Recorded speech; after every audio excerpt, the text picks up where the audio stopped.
ഇന്ത്യയുടെ 2020 ലോകകപ്പ് വിജയത്തിന് പിന്നാലെ ഓൾറൗണ്ടർ ഹാർദിക് പാണ്ഡ്യയും പങ്കാളി മഹിക ശർമ്മയും ചേർന്ന ഗ്രൗണ്ടിൽ വെച്ചുള്ള റൊമാൻറ്റിക് വീഡിയോ വൈറലായി. ഇരുവരും ഒന്നിച്ച് ഡാൻസ് ചെയ്യുന്നതും ചുംബിക്കുന്നതുമെല്ലാം വൈറലായതോടെ താരത്തിനും പങ്കാളിക്കുമെതിരെ സൈബർ അറ്റാക്കുമുണ്ടായി.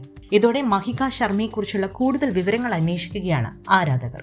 ഇന്ത്യയിലെ മുൻനിര ഡിസൈനർമാരുടെ മോഡലിംഗ് മുതൽ പ്രമുഖ സിനിമകളിലും പരസ്യങ്ങളിലും മുഖം കാണിച്ചതുവരെ നീളുന്നതാണ് മഹികയുടെ fashion entertainment career. Economics finance ബിരുദധാരിയായ മഹിക കോളേജ് പഠനകാലത്ത് ബാസ്കറ്റ്ബോൾ താരം കൂടിയായിരുന്നു. ഇതിനു പുറമെ മഹിക ഒരു certified lean six sigma black belt holder കൂടിയാണെന്നത് അവരുടെ പ്രൊഫഷണൽ മികവ് വ്യക്തമാക്കുന്നു. വിവേക് ഒബ്റോയെ നായകനാക്കി ഒമങ് കുമാർ സംവിധാനം ചെയ്ത പ്രധാനമന്ത്രി മോദിയുടെ ബയോപിക്, ഓസ്കാർ ജേതാവായ ചലച്ചിത്ര നിർമ്മാതാവ് ഓർലാൻഡോ വോൺ ആൻസീഡിൽ സംവിധാനം ചെയ്ത ഇൻടു ദി ഡസ്ക് എന്ന ഡോക്യുമെന്ററി തുടങ്ങിയവയാണ് മഹികയുടെ പ്രധാന ചിത്രങ്ങൾ.